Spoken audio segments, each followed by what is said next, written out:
بسم اللہ الرحمن الرحیم۔ السلام علیکم ڈیئر اسٹوڈنٹس۔ آج کا ہمارا ٹاپک ہے جمہوریت، یا انگلش میں ہم ڈیموکریسی کہتے ہیں۔ بیسیکلی ڈیموکریسی جو لفظ ہے، اگر اس کا انٹروڈکشن مفہوم اگر آپ پڑھیں تو یہ دو یونانی الفاظ ڈیموس اور کریٹوس سے مل کر بنا ہے۔ یہ جو دو یونانی الفاظ ہیں، ان دونوں کا مطلب بالترتیب لوگ اور حکومت ہے، یعنی عوام اور حکومت۔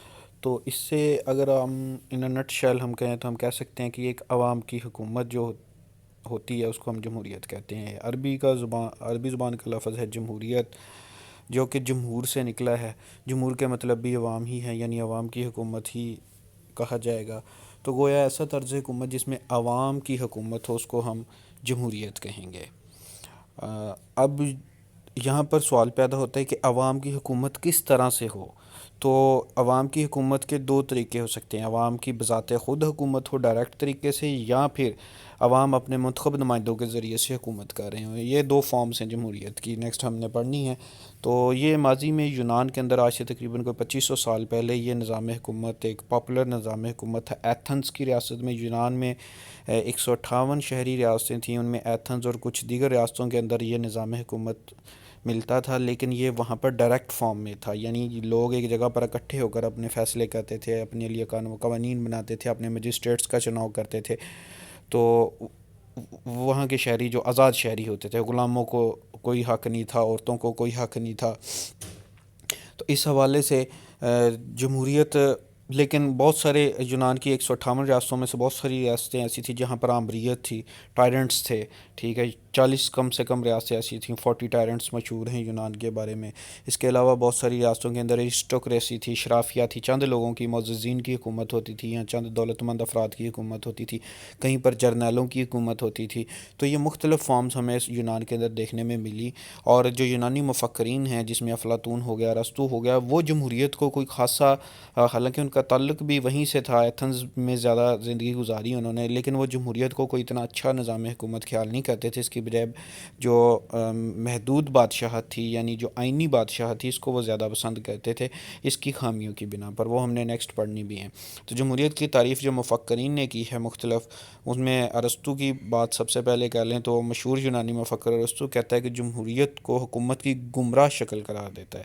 تو لاسٹ ٹائم ہم نے جو کلاسیفیکیشن آف گورنمنٹس پڑھی تھی، اس میں بھی جو جمہوریت کو اس نے ورسٹ گورنمنٹس کے اندر جو ہے وہ درجہ دیا تھا، جو کہ گمراہ ترین شکلیں ہیں ان کے اندر، کیونکہ یونان کے مفکرین اس کو کوئی اتنا اچھا طرز حکومت خیال نہیں کرتے تھے۔ سیلے کہتا ہے کہ یہ ایک ایسی حکومت ہے جس میں ہر شخص حصہ دار ہوتا ہے۔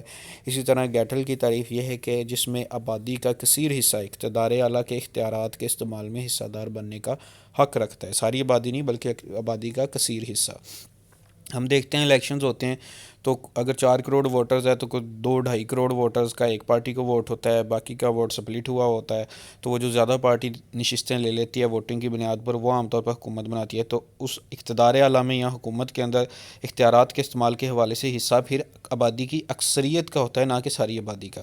تو گیٹل کی تعریف اس حوالے سے ٹھیک ہے۔ لارڈ برائس کے مطابق ایسا طرز حکومت جس میں اقتدار اعلیٰ مجموعی طور پر سارے معاشرے کے سپرد ہوتا ہے، اس میں سارا معاشرہ ہی اقتدار اعلیٰ کا حامل ہوتا ہے، حکومت کو تبدیل کرنے کا اختیار معاشرے کے سپرد ہے، کسی ایک شخص کے پاس نہیں، بلکہ سوسائٹی ایز اے ہول جو ہے اس کو استعمال کر رہی ہے۔ ابراہم لنکن کی تعریف جامع ہے، وہ کہتا ہے democracy is the government of the people, for the people, by the people, یعنی عوام کی حکومت ہے، عوام کے لیے ہے اور عوام کے ذریعے سے ہے۔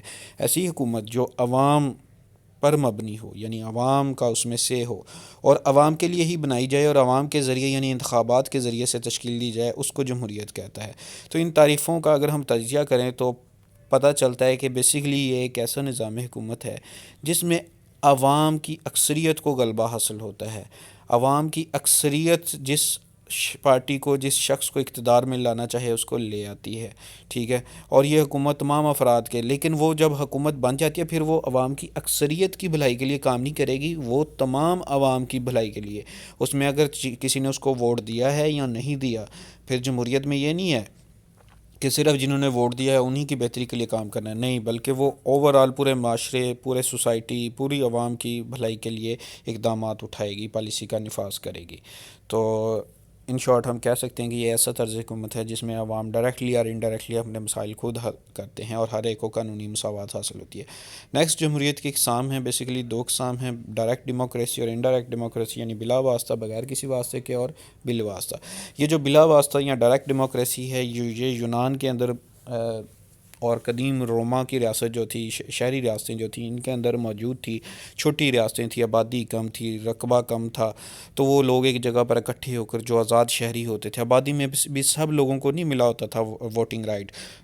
کچھ لوگ، صرف آزاد مرد شہری جو کہ غلام نہیں ہوتے تھے اور ان میں عورتیں شامل نہیں ہوتی تھیں، وہ ایک جگہ پر اکٹھے ہو کر اپنے مجسٹریٹس کا چناؤ کرتے تھے، اپنے لیے قوانین بناتے تھے۔ وہ سال میں جتنی دفعہ ان کو ضرورت پڑتی تھی وہ اجلاس بلا لیتے تھے، تو اس طرح سے وہ اپنے معاملات خود چلاتے تھے۔ یہ تھی ڈائریکٹ جمہوریت، جس میں لوگ ڈائریکٹ پارٹیسپیٹ کر رہے ہیں۔ لیکن آج کے دور میں اب ریاستیں بڑی بڑی ہو گئی ہیں، آبادیاں زیادہ ہے، رقبے بہت زیادہ ہیں، یہ مشکل ہو گیا ہے اس طرح سے ایک جگہ پر عوام کا اکٹھے ہو کر جو ہے پارٹیسپیٹ کرنا۔ اس کے علاوہ جو آج کے دور میں ہر شہری بلا کسی تفریق کے، چاہے وہ مرد ہے، عورت ہے، غلام ہے، آزاد ہے، وہ ووٹنگ کا رائٹ جو ہے استعمال کر سکتا ہے، حکومتی معاملات میں دخل اندازی کر سکتا ہے۔ تو دوسری فارم جو ہے وہ ہے بالواسطہ جمہوریت، جو کہ آج کل سمجھ لیں کہ پوری دنیا کے اندر پاپولر ہے۔ بالواسطہ یعنی واسطے کے ذریعے سے، انڈائریکٹ۔ وہ واسطہ کیا ہے؟ وہ ہے عوام کے نمائندے۔ اس میں کیا ہوتا ہے کہ عوام اپنے پہلے نمائندوں کو چن لیتی ہے، اور وہ نمائندے عوام کے بہاف پر عوام کے لیے قانون سازی کرتے ہیں، گورنمنٹ کی پالیسی بناتے ہیں اور اس کو نافذ کرتے ہیں۔ جان سٹورٹ مل نے بالواسطہ جمہوریت کی تعریف کی ہے کہ ایسا نظام حکومت ہے جس میں تمام لوگ یا ان کی اکثریت اپنے منتخب نمائندوں کے توسط سے اپنے حاکمانہ اختیارات کا استعمال کرتے ہیں۔ تو یعنی بیسیکلی اس میں بھی لوگ ہی اپنے اختیارات استعمال کر رہے ہوتے ہیں، لیکن خود نہیں کر رہے ہوتے، اپنے نمائندوں کے ذریعے سے کر رہے ہوتے ہیں۔ جو ڈائریکٹ ڈیموکریسی تھی، بلا واسطہ، بغیر کسی واسطے کے، اس کی موجودہ شکل ہمیں کہیں نہ کہیں سوئٹزرلینڈ میں کسی نہ کسی فارم میں دکھتی ہے، کہ وہاں پر اگر 50,000 لوگ اپنے نمائندے کے ذریعے سے اگر نہیں بھی کر پا رہے، وہ کوئی اقدامات نہیں نمائندے اقدامات نہیں اٹھا رہے، لوگوں کی رائے کے مطابق قانون سازی اگر نہیں کر رہے، تو 50,000 لوگ سوئٹزرلینڈ کے اندر اگر کوئی قرارداد پاس کر دیں تو اسمبلی اس پر ریفرینڈم کرواتی ہے، اور وہ ریفرینڈم پھر جو اگر شہری اس میں 50% سے زائد ووٹ اس ریفرینڈم کے حق میں چلے جائیں، تو پھر اسمبلیاں ڈیزالو کر دی جاتی ہیں، کیونکہ عوام کا عدم اعتماد ہو جاتا ہے، اور نئی اسمبلی چنی جاتی ہے، وہ پھر عوام کے لائے ہوئے قانون کے لیے دوبارہ سے قانون سازی کرتی ہے۔ تو اس طرح سے سوئٹزرلینڈ میں کسی نہ کسی حد تک ہمیں یہ ڈائریکٹ ڈیموکریسی جو ہے استصواب رائے کے ذریعے سے، ریفرنڈم کے ذریعے سے دکھنے میں ملتی ہے، جبکہ دنیا کے موسٹلی ممالک کے اندر جو ہے وہ انڈائریکٹ ڈیموکریسی آج کل رائج ہے۔ نیکسٹ، جمہوریت کی خوبیاں ہیں۔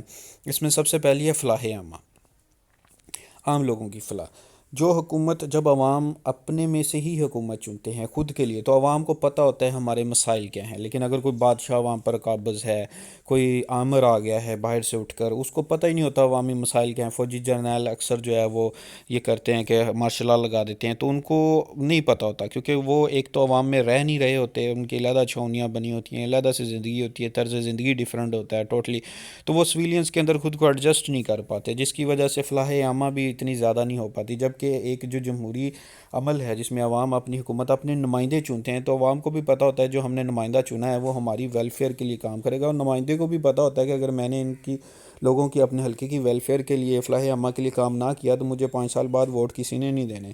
تو جے ایس مل نے بھی 2 وجوہات کی بنا پر جمہوریت کی تعریف کی ہے، کہ صرف جمہوریت ہی عوام کو یہ موقع فراہم کرتی ہے کہ وہ اپنے حقوق سے بہتر طور پر فائدہ اٹھائیں اور اجتماعی خوشحالی سے ہمکنار ہوں، اور صرف جمہوریت کی بدولت ہی زیادہ سے زیادہ فائدہ حاصل کیے جا سکتے ہیں۔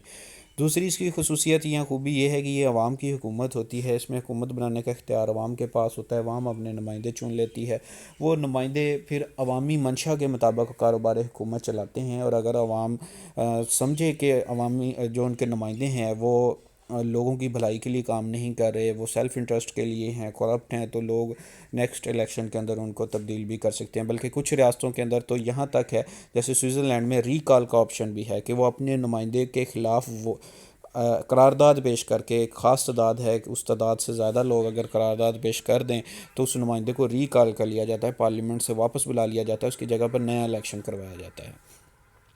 تو تیسری اس کی جو خوبی ہے وہ ہے اخلاقی بہبود، یعنی یہ ایک ایسا نظام حکومت ہے جو لوگوں کو اخلاقیات سے بالکل مبرہ نہیں کرتا، بلکہ اخلاقیات لوگوں کے اندر جو ہے وہ انفیوز کرتا ہے، کیونکہ اس میں اخلاق، بھائی چارہ، ایک دوسرے کی بات کو برداشت کرنا. کہتے ہیں جمہوریت کے بارے میں ایک سینٹنس کہا جاتا ہے کہ جمہوریت اختلاف رائے کا نام ہے اور اختلاف رائے جمہوریت کا حسن ہے. اب یہ اختلاف رائے کو، کسی کی رائے کو جو آپ کی رائے سے مخالف ہے، اس کو برداشت کیسے کرنا ہے، کس طرح آسن طریقے سے برداشت کرنا ہے، یہ بات ہمیں جمہوریت سکھاتی ہے. ٹالرنس، انسان کے اندر برداشت، شرافت، احسار، محبت، یہ چیزیں جمہوریت پیدا کرتی ہے. اس وجہ سے یہ ایک بہترین نظام حکومت ہے. اس کے علاوہ امن پسند ہے. عام طور پر جمہوریت کے جو اپوزٹ نظام ہے آمریت، اس میں کیا ہوتا ہے کہ جرمنی کے اندر جو ہٹلی تھا یا مسولینی تھا اٹلی کا، ان کے اندر ایگرینڈائزمنٹ بہت تھی، ان کے اندر ملک گیری کی ہوس بہت زیادہ تھی. وہ دوسرے ممالک پر قبضہ کرنا چاہتے تھے. وہ کہتے تھے کہ ہمیں ہی حق حاصل ہے کہ پوری دنیا پر ہمارا اقتدار ہو، ہم بڑی سپیریئر قوم ہیں. تو یہ چیز جمہوریت کے اندر، جمہوری نظام حکومت جہاں پر ہوگا، وہاں پر یہ ایسے جذبات بہت کم ہوتے ہیں، کیونکہ جو حکومت ہوتی ہے وہ عوام کو جواب دہ ہوتی ہے. اس نے عوام کو جواب دینا ہوتا ہے، عوام کی مرضی پر انحصار کرتی ہے، اور عوام کو پتہ ہوتا ہے کہ جنگ سے ہمیشہ نقصان ہوگا، ان کو، عوام کو نقصان ہوگا، لوگ سفر کریں گے. اس وجہ سے جو ہے یہ کوئی اس قسم کے جذبات کو بڑھاوا نہیں دیا جاتا جمہوریت کے اندر جو کہ امن مخالف ہوں اور عالمی امن کے خلاف ہوں. برٹرڈ رسل نے اسی وجہ سے بالکل درست کہا تھا کہ جمہوریت کا ایک فائدہ یہ ہے کہ یہ دوسری حکومتوں کی نسبت امن کو زیادہ پسند کرتی ہے. نیکسٹ ہے حب الوطنی. تو اسی طرح سے اگر جہاں پر بھی جمہوریت نافذ ہوگی تو لوگ چونکہ اس میں حصہ دار ہو جاتے ہیں. سیلے نے جیسے کہا تھا کہ ایک ایسا طرز حکومت ہے جس میں ہر شخص حصہ دار ہوتا ہے. تو اگر کوئی شخص کسی پراپرٹی کا حصہ دار بن جائے نا، اس کو پتہ ہو کہ اس نے اس کے معاملات چلانے ہیں، تو اس کو اس سے آٹومیٹکلی محبت بھی ہو جاتی ہے. لیکن اگر آپ اس کو اس سے ایلین کر دیں، اس کو بالکل جداگانہ حیثیت دے دیں کہ اس کا کوئی، تو لوگ اس کی پرواہ ہی نہیں کرتے. تو یہی حال جمہوریت کا ہے کہ جہاں پر جمہوریت ہوتی ہے وہاں پر لوگوں کی حکومت کے ساتھ، ملک کے ساتھ وابستگی زیادہ ہو جاتی ہے. ان کو پتہ ہوتا ہے یہ ہمارا حصہ ہے، ہمارا رقبہ ہے، ہمارا علاقہ ہے، ہماری حکومت ہے، تو وہ اس کی بہتری کے لیے کام کرتے ہیں. حب الوطنی کے جذبات ان میں پیدا ہو جاتے ہیں. ہر دل عزیز حکومت ہے، کیونکہ اس میں جو حکومت ہوتی ہے وہ پاپولر ووٹ کے ذریعے سے آئی ہوتی ہے، لوگوں کی چوائس کے ذریعے سے آئی ہوتی ہے، اس لیے وہ پاپولر ہوتی ہے.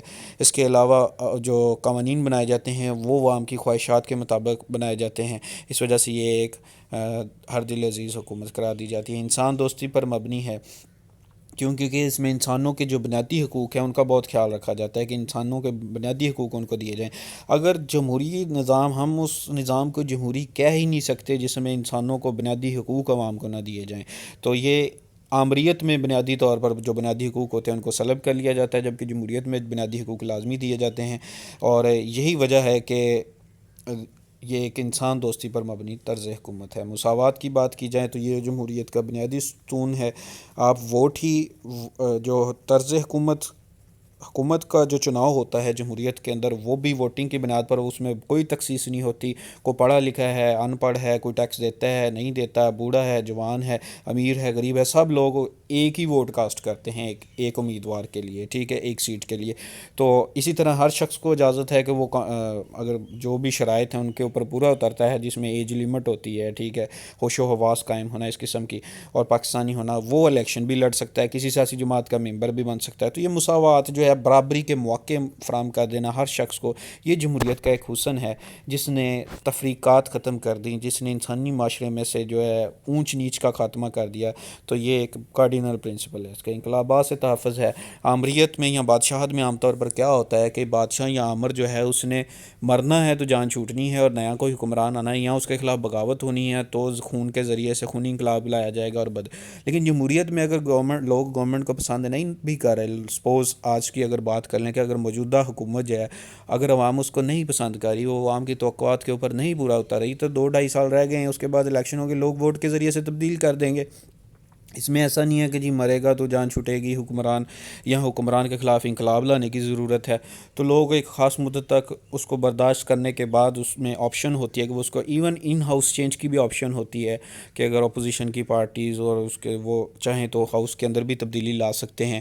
لیکن عوامی رائے کے ذریعے سے تبدیلی لانا زیادہ سود مند ہوتا ہے، اس لیے انتخابات کا عام طور پر جو ہے وہ ویٹ کیا جاتا ہے. تو نئے انتخاب میں عوام پرامن طریقے سے ووٹنگ کے رائٹ کے ذریعے سے حکومت کو تبدیل کر سکتے ہیں، اور یہ اس طرح سے حکومتیں جو ہوتی ہیں وہ انقلابات سے ملک محفوظ رہتا ہے اور اس کے اندر ایک تسلسل قائم رہتا ہے، سیاسی شعور میں اضافہ ہوتا ہے۔ پھر یہ کہ ایک ایسا نظام حکومت ہے جس میں چونکہ لوگ جو ہیں وہ خود پارٹیسپیٹ کر رہے ہوتے ہیں، جلسے جلوس میں شرکت کرتے ہیں، سیاستدانوں کی، جن میں حکومت اور اپوزیشن دونوں کی رائے سنتے ہیں، اپنی رائے عامہ تشکیل دیتے ہیں، لوگوں کی رائے بنتی ہے۔ تو اوورآل ہر وقت کبھی لوکل گورنمنٹ کے الیکشن ہو رہے ہیں، کبھی صوبائی اسمبلیوں کے ہو رہے ہیں، کبھی قومی اسمبلی کے ہو رہے ہیں، کبھی سینٹ کے ہو رہے ہیں، میڈیا پر کوریج آ رہی ہے، ٹاک شوز ہو رہے ہیں، ایکویلٹی ہے، آپ کو فریڈم آف ایکسپریشن ہے، آپ اپنا اظہار کر سکتے ہیں اپنی رائے کا، لکھ کر، بول کر، سوشل میڈیا کے ذریعے سے۔ تو اوورآل ایک ایسا پولیٹیکل پروسیس ہے جو ہر وقت جاری و ساری ہے۔ اس پولیٹیکل پروسیس کے نتیجے میں کیا ہوتا ہے کہ لوگوں کے سیاسی شعور میں اضافہ ہوتا ہے، جو کہ جمہوریت کے لیے انتہائی اہم ہے۔ یہ اس کی خوبیاں ہیں۔ اسی طرح سے اس کی کچھ خامیاں بھی ہیں جو ہم پڑھ لیتے ہیں۔ ان میں سب سے پہلی ہے اکثریت کی حکومت۔ اس پر تنقید کرنے والے یہ تنقید کرتے ہیں جی کہ یہ ایک ایسا نظام حکومت ہے جو اکثریت کی بنیاد پر تشکیل دیا جاتا ہے۔ تو لازمی تو نہیں ہے کہ جو اکثریت ہے وہ ٹھیک ہی ہوگی، اکثریت کی رائے غلط بھی تو ہو سکتی ہے، اور یہ کبھی امکان ہے کہ اکثریت کی رائے جو ہے وہ غلط بھی ہو سکتی ہے، وہ گمراہ بھی ہو سکتی ہے۔ رائے کو تشکیل دینے والے عناصر اگر کسی نے کنٹرول کر رکھے ہیں، جن میں میڈیا سر فہرست ہے آج کل، سوشل میڈیا وغیرہ، تو وہ پروپیگنڈا کے ذریعے سے لوگوں کی رائے کسی بھی سائڈ پر لے جا سکتے ہیں، اور اس طرح سے اپنے ویسٹڈ انٹرسٹ کے لیے اس کو استعمال کر سکتے ہیں۔ اس لیے اس طرز حکومت پر تنقید کی جاتی ہے کہ اس میں لازمی نہیں ہے کہ اکثریت کی رائے جو ہے وہ اعلی درجے کی رائے ہو، اور اس میں اہلیت کی بجائے تعداد پر زور دیا جاتا ہے، جو کہ اس کا ایک منفی پوائنٹ ہے۔ اسی وجہ سے اقبال نے کہا تھا کہ جمہوریت ایک طرز حکومت ہے جس میں بندوں کو گنا کرتے ہیں، تولا نہیں کرتے۔ تو اس اصول کے مطابق احمق اور بے وقوف کی رائے جو ہے وہ برابر، احمق، بے وقوف اور تجربہ کار سیاستدان کی رائے دونوں کی برابر رکھی جاتی ہے، جو کہ ایک غیر فطری سا عمل ہے۔ اس وجہ سے اس کو تنقید کا نشانہ بنایا جاتا ہے۔ اسی طرح سے نااہل افراد کے انتخاب کا خدشہ ہوتا ہے اس میں، کہ لوگ ہو سکتا ہے کسی گنڈے کو، بدماش کو ووٹ دے کر، اپنی ذات برادری کی بنیاد پر ووٹ دے کر کسی کو اوپر لے آئیں، اسمبلی کے اندر بھیج دیں۔ اسی طرح سے یہ بھی ہو سکتا ہے کہ لوگوں کے اپنے ووٹ کا شعور ہی نہ ہو، لوگوں کو اپنے ووٹ کی قدر و قیمت ہی نہ ہو، وہ اپنا ووٹ بیچ دیں، بیچ کر وہ کسی بھی جو ایک ایسا شخص جو کہ ملک کے مفاد کے لیے ٹھیک نہیں ہے اس کو سامنے لے آئیں۔ ٹھیک ہے، اس وجہ سے بھی اس حکومت کو اس طرز حکومت میں نااہل افراد کے انتخاب کا خدشہ ہوتا ہے، اس وجہ سے اس کو پسند نہیں کیا جاتا۔ تو سست رفتار نظام حکومت ہے۔ اس کے بعد یہ ہے کہ جب حکومت بن جاتی ہے تو اس کے بعد بھی یہ مشاورت سے کی جاتی ہے۔ اکثر جو تھرڈ ورلڈ کنٹریز کے اندر کیا ہوتا ہے کہ کولیشن گورنمنٹس بنتی ہیں، مخلوط حکومتیں بنتی ہیں، جہاں پر بھی ملٹیپل پارٹی سسٹم ہے، کثیر جماعتی نظام ہے، وہاں پر ایک جماعت کلیئر کٹ میجورٹی لینا بہت مشکل ہوتا ہے، ووٹ سپلٹ ہوتا ہے، تقسیم ہوا ہوتا ہے، تو مختلف سیاسی جماعتیں مل کر حکومت بناتی ہیں، جیسے آج کل ہے P T I, M Q M ہو گئی، اور باقی دیگر سیاسی جماعتیں جو ہیں، بلوچستان کی سیاسی جماعتیں ہو گئی، کاف لیگ ہو گئی، ان کی حکومت ہے۔ تو یہ ہمیشہ مشاورت سے چلیں گے، ڈیسیجنز جو ہوں گے وہ ہیسٹی نہیں ہوں گے، تیزی سے نہیں لیے جائیں گے، ان میں ڈیلے ہوگا۔ تو اکثر ایک دوسرے کو کیا کرتے ہیں کہ سیاسی جماعتیں ایک دوسرے کی لیگ پولنگ بھی کرتی ہیں، ایک دوسرے سے کو بلیک میل بھی کرتی ہیں جو گورنمنٹ میں ہوتی ہیں۔ تو یہ چیز جو ہے یہ نظام حکومت کو سست رفتاری پر ڈال دیتی ہے، اور بحث و مباحثے میں بہت سارا وقت گزر جاتا ہے اور فیصلے کرنے میں دیر ہو جاتی ہے۔ پارٹی بازی ہے کہ جمہوریت کے اندر اکثر یہ ہوتا ہے کہ بہت ساری سیاسی جماعتیں بن جاتی ہیں ملک کے اندر، کیونکہ جمہوریت میں ہر شخص کو یہ رائٹ حاصل ہے کہ وہ اپنی سیاسی جماعت بنا سکتا ہے، کسی سیاسی جماعت میں شریک ہو سکتا ہے۔ تو سیاسی جماعتیں ہمیں زیادہ دیکھنے میں، یہ جو بہت زیادہ سیاسی جماعتیں بن جاتی ہیں وہ قوم کو تقسیم کر دیتی ہیں، مختلف مذہب کی بنیاد پر سیاسی جماعتیں بن جاتی ہیں، لسانی بنیادوں پر سیاسی جماعتیں بن جاتی ہیں، زبان کی بنیاد پر، ٹھیک ہے، ثقافتی بنیادوں پر بن جاتی ہیں، اس کے علاوہ نظریاتی بنیادوں پر سیاسی جماعتیں بن جاتی ہیں۔ وہ اتنی ہی زیادہ معاشرے کے اندر جو ہے خلیج بڑھ جاتی ہے، دھڑا بندی ہو جاتی ہے۔ یہ جو دھڑے بندیاں ہوتی ہیں وہ پھر ظاہر ہے کہ نیشنل انٹیگریشن نہیں ہو پاتی، اور ملک جو ہے وہ تقسیم ہو کر رہ جاتا ہے، لوگوں کی رائے تقسیم ہو کر رہ جاتی ہے۔ بقول لارڈ برائس، سیاسی جماعتیں عدم استحکام اور جمود کی حوصلہ افزائی کرتی ہیں، یہ چیز جو ہے وہ سیاست میں عدم استحکام کا باعث بنتی ہے۔ نیکسٹ، ہنگامی حالات کے لیے غیر موضوع ہے کہ یہ حکومت اتنی مستعد نہیں ہوتی، اتنی تیزی سے حکومت نہیں کر پاتے، اس میں گورنمنٹ جو ہوتی ہے، جو افراد گورنمنٹ چلا رہے ہوتے ہیں وہ تیزی سے ڈیسیجنز نہیں لے سکتے، ایون ایمرجنسی کے حالات بھی ہوں تو جمہوریت کے اندر جو ہے وہ فوراً فیصلے لینا مشکل ہو جاتا ہے، بحث و تمیز کے اندر بہت زیادہ وقت گزر جاتا ہے، اور جس کے نتیجے میں ہنگامی حالات میں اکثر اوقات یہ حکومت ناکام ہو جاتی ہے۔ ایون ماضی میں روم کے اندر جب کرائسس آتا تھا روم کے اندر، تو وہاں پر وہ 7 سال کے لیے ڈکٹیٹر کا چناؤ کرتے تھے، اور 7 سال وہ ڈکٹیٹر اسمبلی کو جواب دہ ہوتا تھا، لیکن اس کو 7 سال وہ دے دیتے تھے کہ آمر کو کہ تم نے بس فوراً فیصلے کرنے ہیں اور حکومت کرنی ہے، تو لیکن اس کو جواب دہ کرتے تھے، جبکہ عام حالات میں جمہوریت ہی ہوتی تھی۔ تو یہاں سے بھی پتہ چلتا ہے کہ آمریت کے اندر فوراً فیصلے کرنا نسبتاً بہت زیادہ آسان ہے، کیونکہ اس میں کوئی آپ نے مشورہ نہیں کرنا ہوتا، جبکہ جمہوریت میں فوری فیصلے کرنا مشکل ہو جاتا ہے، بے جا اسراف ہے۔ ایک اس پر یہ بھی پابندی لگائی جاتی ہے، یا اس پر یہ کرٹیسزم کیا جاتا ہے کہ جمہوریت میں بہت زیادہ خرچ ہوتا ہے، الیکشنز ہوتے ہیں، پھر اس کے علاوہ کیمپینز چلائی جاتی ہیں الیکشن سے پہلے، تو سیاسی جماعتیں جو ہے وہ بہت زیادہ خرچہ کرتی ہیں، اربوں کروڑوں روپیہ اس پر خرچ آ جاتا ہے انتخابات پر، تو جو غریب ممالک ہیں ان کی معیشتیں یہ بوجھ نہیں اٹھا پاتی ہیں، اور یہ ان کے لیے افسود مند ثابت نہیں ہوتا یہ نظام حکومت۔ تو پالیسی میں تسلسل کا فقدان ہے۔ ایک اس پر یہ بھی کرٹیسائز کیا جاتا ہے کہ اس میں آئے روز حکومتیں تبدیل ہوتی رہتی ہیں، اگر کولیشن گورنمنٹس بن رہی ہیں تو وہ اکثر تبدیل ہو جاتی ہیں، جیسے پاکستان میں پہلے 1947 سے لے کر 1958 تک تقریباً جو 11 سال ہیں، ان 11 سالوں میں کچھ 7 وزارتیں غالباً جو ہیں وہ چینج ہوئی ہیں، 7 وزرائے اعظم چینج ہوئے ہیں پاکستان میں، تو یہ بہت آپ کہہ سکتے ہیں، بلکہ 1956 تک 7 وزارتیں چینج ہوئی ہیں، اور 7 وزارتوں میں 9 سالوں کے اندر 7 وزارتیں، جبکہ انڈیا کے اندر ایک بھی وزارت چینج نہیں ہوئی، وہاں پر جو ہے وہ پالیسی میں تسلسل رہا۔ تو جب وزارتیں چینج ہوتی ہیں، جب حکومت میں بار بار تبدیلی آئے گی، ایون 5 سال بعد بھی آئے گی، کسی اور سیاسی جماعت ہی آئے گی، تو وہ ہر سیاسی جماعت اپنی پالیسی کا نفاذ کرتی ہے، نہ پچھلی جو گورنمنٹ کی پالیسی ہوتی ہے اس کو وہ کہہ سکتے ہیں آپ کہ بالکل سائڈ لائن کر دیا جاتا ہے، اور اپنی ہی پالیسی کو پرسیو کیا